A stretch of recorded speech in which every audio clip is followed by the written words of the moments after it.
hideous sight of a fire-swept Burmese town by night. The awful result of a Japanese attack on a completely undefended town from which the population fled as the place is gutted by wholesale fire.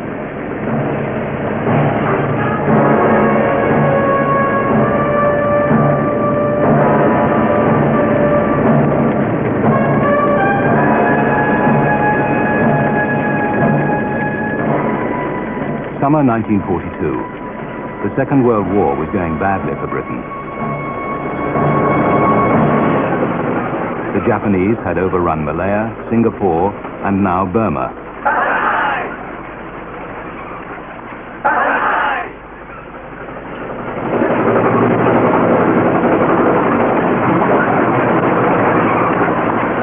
The war had reached the frontier of India.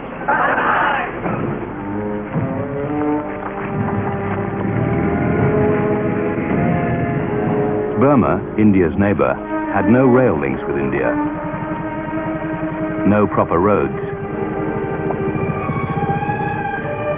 British troops, with no experience of tropical warfare, were forced into a long retreat back into India.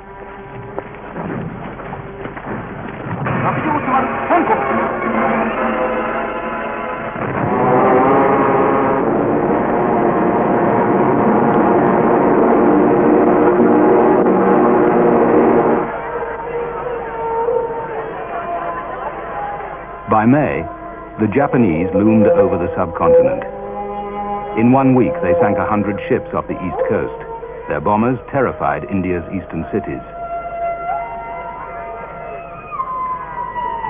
When the raids came, the Japanese had carrier-borne aircraft who attacked Ceylon, and we had a squadron of Hurricanes and no Spitfires.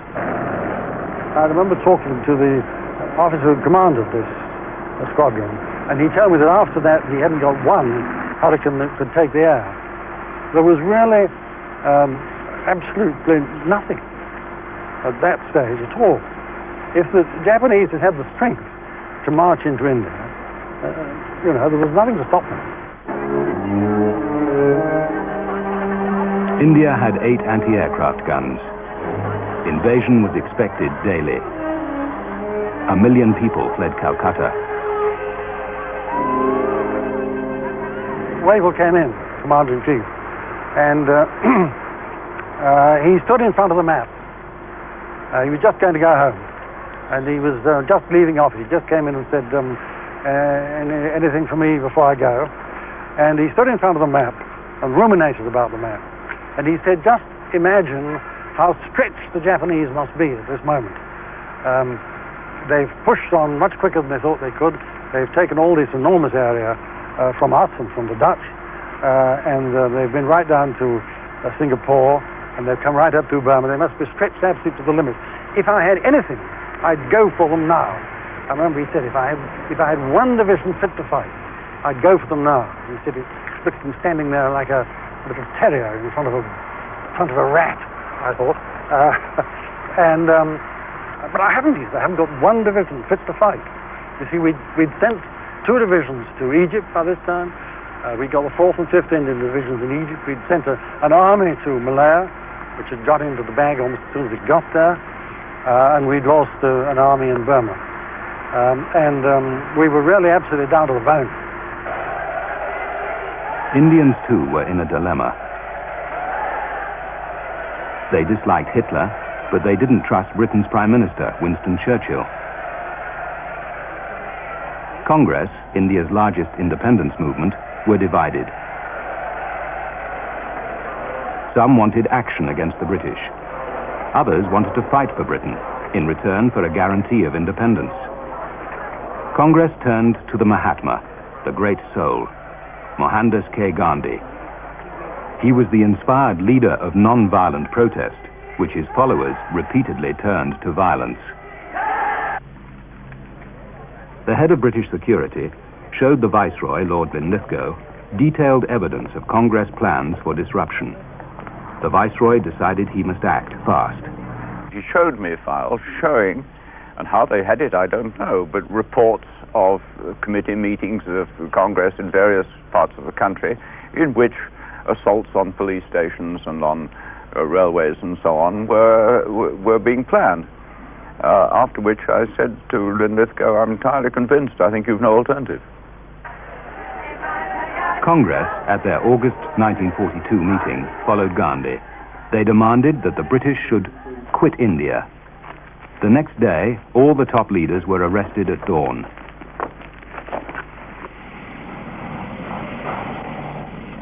Overnight, the head and shoulders were chopped off India's largest political party. Young congressmen woke up not knowing which way to turn.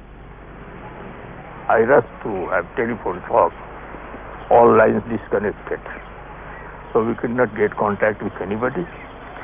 In the early morning, we walked up to the roads. We found all the roads deserted. Went up to some extent on the Kalwa Devi road, and people were moving.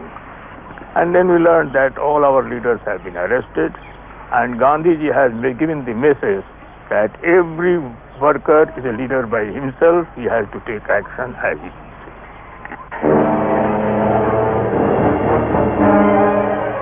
Gandhi's followers wanted to hear his instructions, but his final words before his arrest only confused them. Each man his own leader. Do or die. The British must leave India, if need be, to God.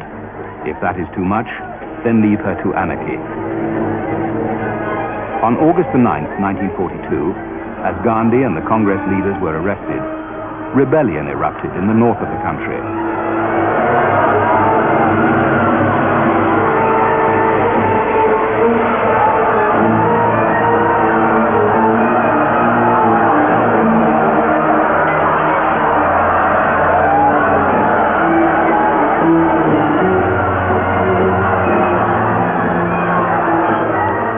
India's biggest steel plant stopped work. And after the burning down of a parachute factory, a worried viceroy wrote to Churchill about this widespread sabotage of our war effort. If we bungle this business now, we shall damage India irretrievably as a base for future Allied operations. In late August, telephone lines were cut between the commercial capital, Calcutta, and the government at Delhi.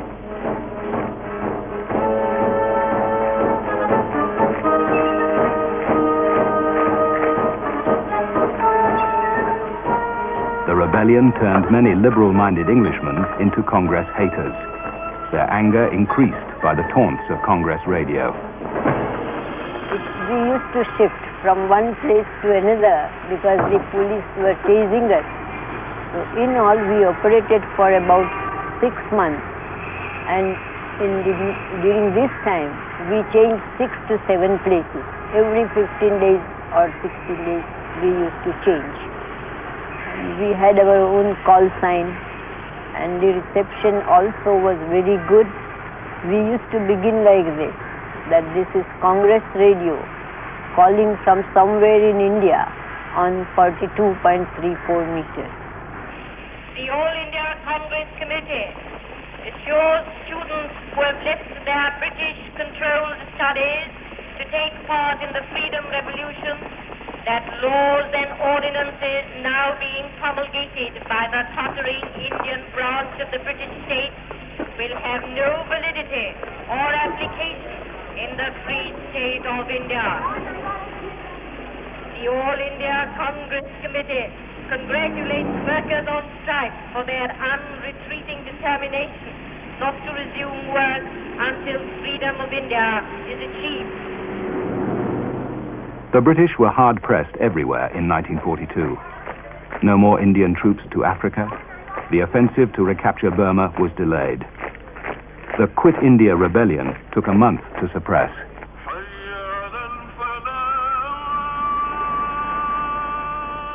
Most British now hated Congress.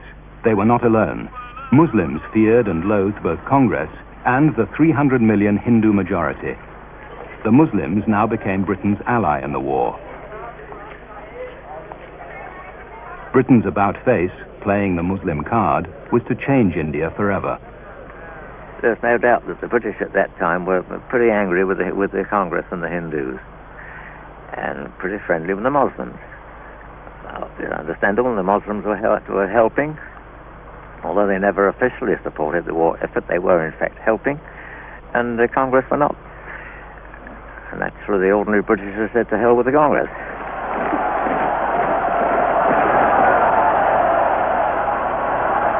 The only all-India Muslim party, the Muslim League, had patchy support from the 90 million Muslims. Muhammad Ali Jinnah, its leader, now saw his chance to make the League the champion of Muslim India. With Congress leaders in jail, Jinnah could win British support. But he had to be careful. The League must appear as a nationalist party. Jinnah's best tactic was to demand a separate Muslim state in India, Pakistan. It was to be a haven in the northwest and the northeast, where the Muslims were a majority. It would be a Muslim homeland, freedom from Hindu Congress domination. Pakistan was a rallying cry, a slogan with mass appeal. Jinnah began to swing Muslim India behind him. Jinnah never lost his nerve. But on the more general field, his great strength was his complete intransigence. His philosophy of life was never compromised. If you start giving way at one point, you give way everywhere.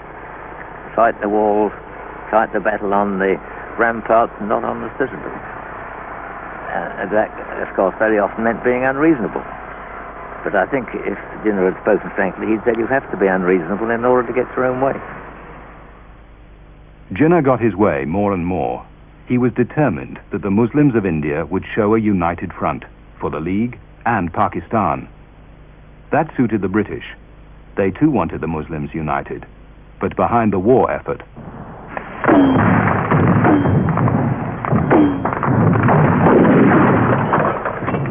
Only in India, the reserve barracks, were there millions of men ready to fight for Britain worldwide.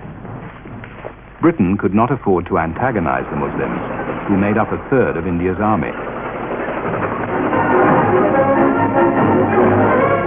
One person in 8 of everybody living in the Rawalpindi area is a soldier. So the Premier of the Punjab, having thanked them for what they've done for the country, told them what the country was going to do for them. The British drew closer to the Muslims. Meanwhile, Jinnah took advantage of the Empire's wartime need for Muslim soldiers to advance the League. So the field was open for the Muslim Leaguers to go and explain their point of view to the Indian Muslims as such and to the people at large. And there Mr. Jinnah used to talk, sometimes he used to talk. I remember one speech of his which he made in Gujarat, and he said, why not we and the Congress join hands together and face the John Bull? You see, that type of speeches he also used to make those days, you see. And that's why he became more popular. That used to satisfy the anti-British sentiments of the Indian Muslims also. And his demand for Pakistan, his emotional appeal and all that, made him more popular. And indirectly, the British government, when they left them in the field single-handedly, openly, that means that the British government, encouraged them, indirectly, not openly, indirectly, by giving them the open field. A free hand. A free hand, in explaining their point of view to the people at large. The British thought Pakistan was just a harmless slogan to boost the League's popularity. Few took the demand seriously, or even believed Jinnah was serious about it. Meanwhile, behind the scenes, Jinnah was cooperative. So, behind the scenes, the British offered the League a helping hand.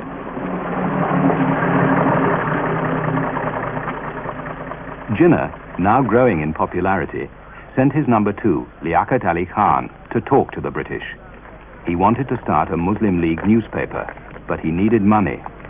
The Muslims were helping the war effort. They wanted to start a paper called Dawn. And we helped it by giving them advertisements. No direct subsidy, but giving them all kinds of government advertisements. Who approached you from the Muslims? Liaquat Ali Khan himself. And what happened? Oh, we gave him the advertisements. On a regular basis? Yes.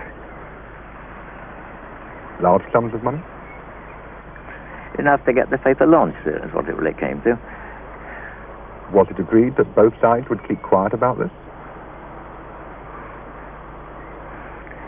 I don't think we ever came to any... tacit agreement about it, but it was obviously to the interest of both sides not to talk about it. Churchill was determined to maintain the support of the Muslims. In June 1943, he appointed a new viceroy. Lord Wavell had been commander-in-chief of the Indian Army.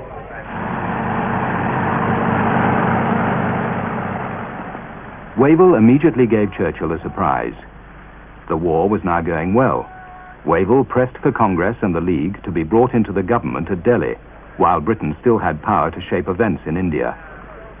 He wanted Congress leaders out of jail and into government. The cabinet in London said no. Wavell wrote in his diary, "I do not believe these men face their fences honestly. They profess anxiety to give India self-government, but will take no risk to make it possible. The cabinet is not honest in its expressed desire to make progress in India." Wavell soon released Gandhi from detention. He was sick and his wife had died.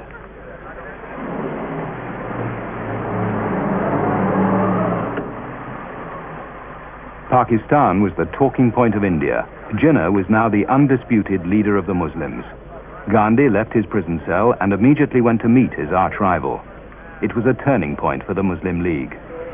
I remember distinctly that after every meeting, I used to give him a sort of resume of what was happening, and then he would ask me, "Well, what is Mr. Gandhi doing?" Because Gandhi had only recently then been released from jail, and they were both of them trying to keep track of each other's footsteps. So that made me aware of the fact that Mr. Jinnah was always very keen to know every move, every step that Gandhi took, every word that he uttered, every little statement of Gandhi was kept recorded, pasted in a separate scrapbook.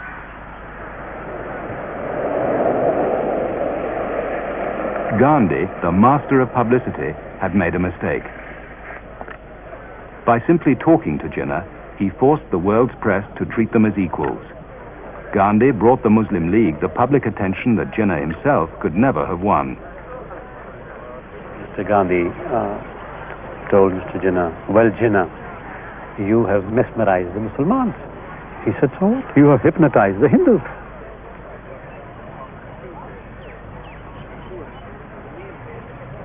Naturally, the Gandhi-Jinnah talks attracted the whole world. It gave Mr. Jinnah a very good opportunity to tell the world what he wanted and explain to the world the stand of the Muslim nation.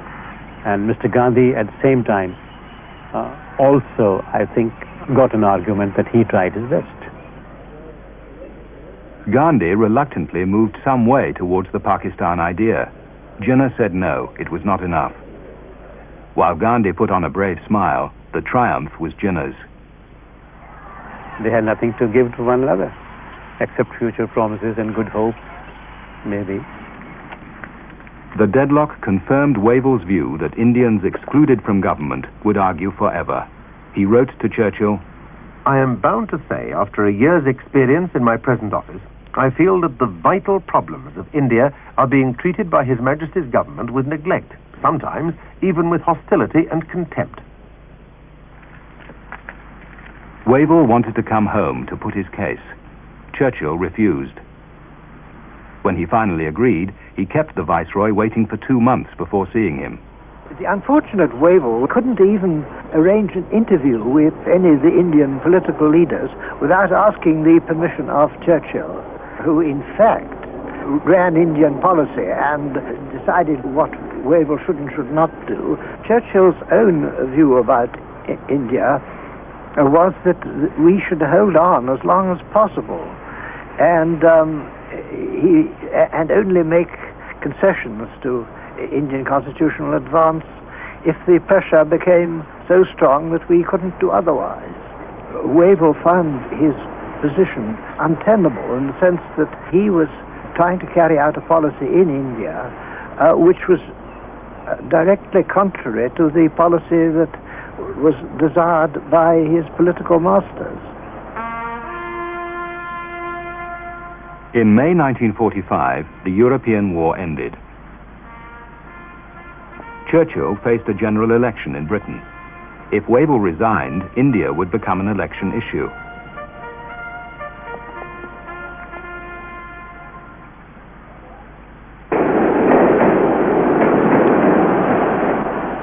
So Churchill let Wavell release the rest of the Congress leaders from jail and invite Indian politicians to a conference to discuss a new government in Delhi that would prepare the way for independence. Churchill's wartime policy had weakened Congress and helped unite the Muslims behind Jinnah. Congress emerged to find the Muslim League on the move.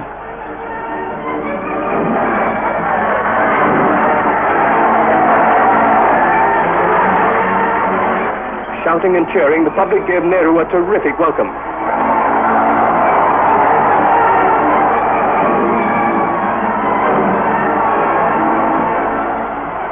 Nehru could still bring out the crowds, but he knew that Congress was now a rusty machine.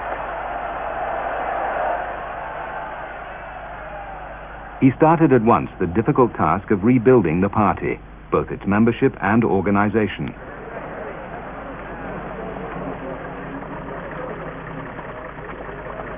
Wavell called the Indian leaders to the Viceroy's summer retreat at Simla in June 1945. He hoped that the conference would create a united government of Muslims and Hindus. With the British election set for July, Wavell tried to push India forward before a new government at home took office. Meanwhile, at Dada, Pandit Nehru addressed a mammoth gathering. History was in the making. Indian leaders were about to discuss a plan which was calculated to change India's destiny and place her more prominently on the map of the world.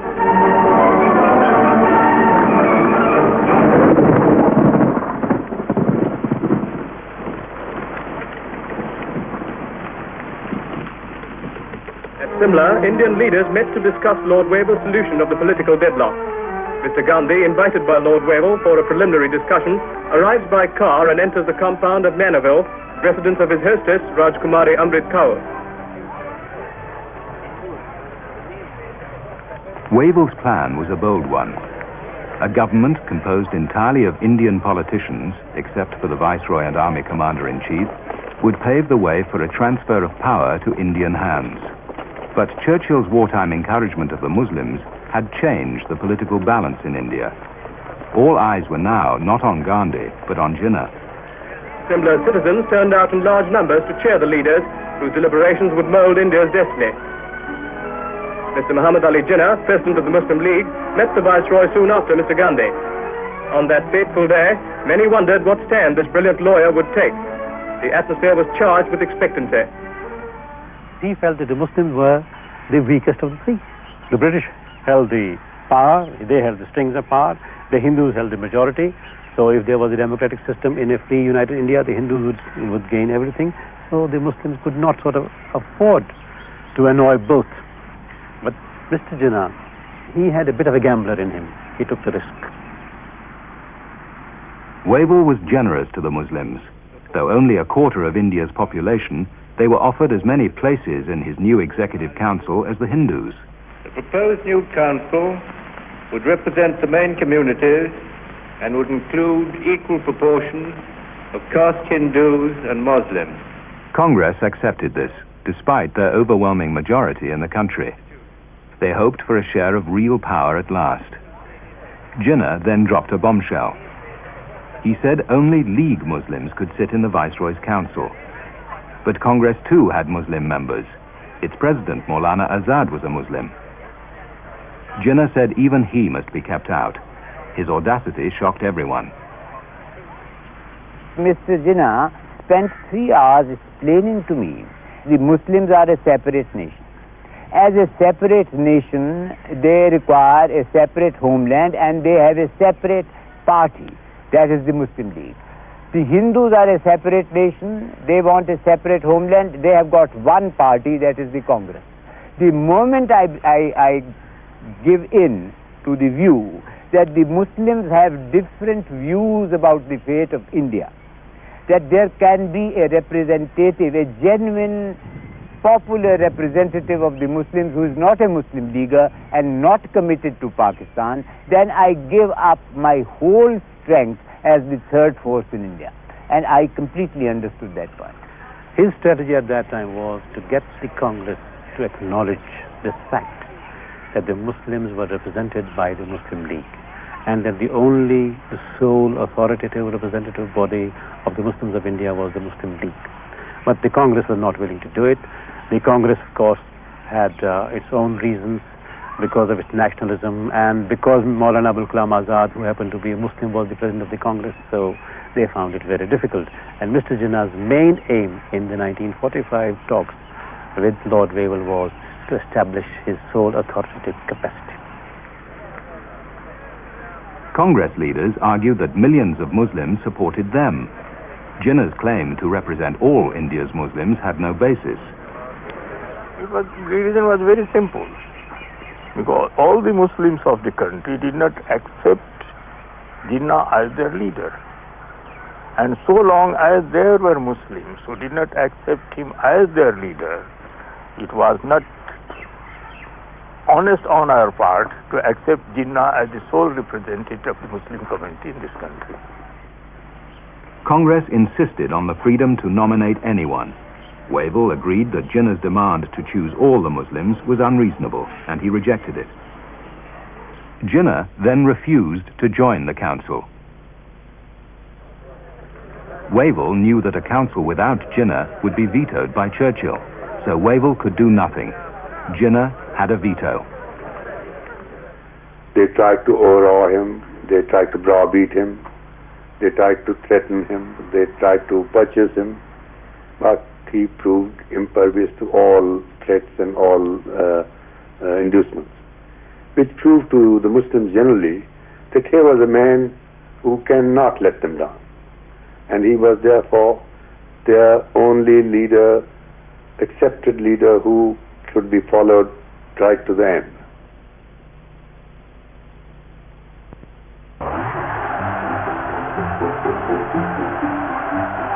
The crowds danced in Piccadilly. The war was over at last. For the city which for the whole duration of the war had been in the front line of battle, this was deliverance indeed. The men and women of the home front rejoiced with their allies of the United Nations in a tidal wave of emotion too deep for words.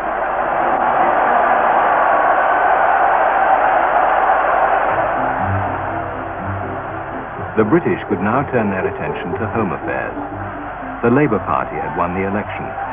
They promised domestic reform. Imperial greatness was on the way out, the welfare state on the way in. Another great cheer greeted the forces of India, whose magnificent fighting record is now saluted by Britain and her people. Gurkhas, Sikhs, Marathas, all were there, the men for whom this triumphal march was the fulfillment of all their hard-won victories. London gave these men from the hills and plains of India a very special cheer.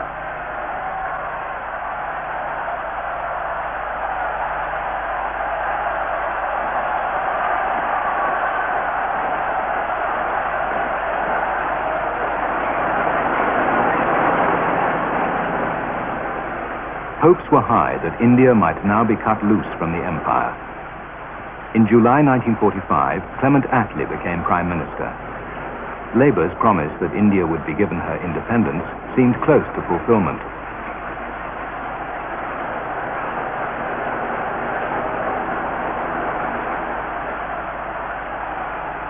But despite the cheers and victory parades, Britain was exhausted by 6 years of fighting. The huge conscript army were clamouring to get out of uniform. Soldiers wanted to come home from India and from all over the world. Well, the most visible evidence, I suppose, was the rapid departure of British troops from India, which built up to a rate of about 1 division a month. They were visibly going, and there was no way by which a Labour government or the troops themselves would have been willing to delay their departure. Just as soon as shipping was available, they wanted out.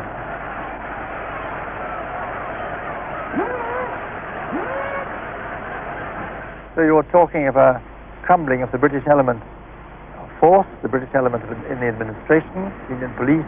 This would produce impossible tensions and was not a thing we could rely on carrying forward. The new Labour government wanted to leave quickly. Britain was proud of the unity the Raj had imposed on India. Congress wanted the country to stay united, but Jinnah demanded Pakistan, which meant partition. Many millions of Muslims were now behind him. Just how many, the government in Delhi did not at first realize. When I got there at the end of in the autumn of 45, I was astonished when I was asked,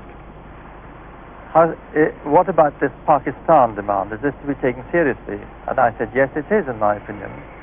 And I was surprised at the fact that reply caused some astonishment. Because to me it was perfectly obvious, coming from this very Muslim part of India, as it then was, the northwest frontier, there was an insistent demand building up for Pakistan. It wasn't yet final, but it was very strong and it was there. Attlee decided to test this demand by elections. Jinnah's claim and his demand for Pakistan were put to India's voters. In the cool weather early in 1946, the campaign was bitter and often violent.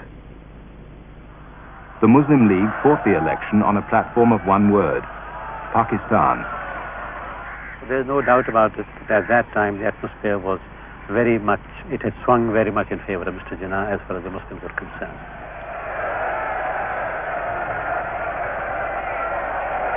He had just a public meeting where at least 1 million people were collected. The Muslims wanted to come and see him and just to see his face. They knew what he was talking without understanding. I think they had established sort of a wavelength. Jinnah was not an impressive personality at long distance. He was a stick-like man. In other words, he was ascetic, he was very thin. He had a sort of Lazarus-type appearance, bloodless. He had a rapier-like mind. He was very fanatical in his pursuit of Pakistan.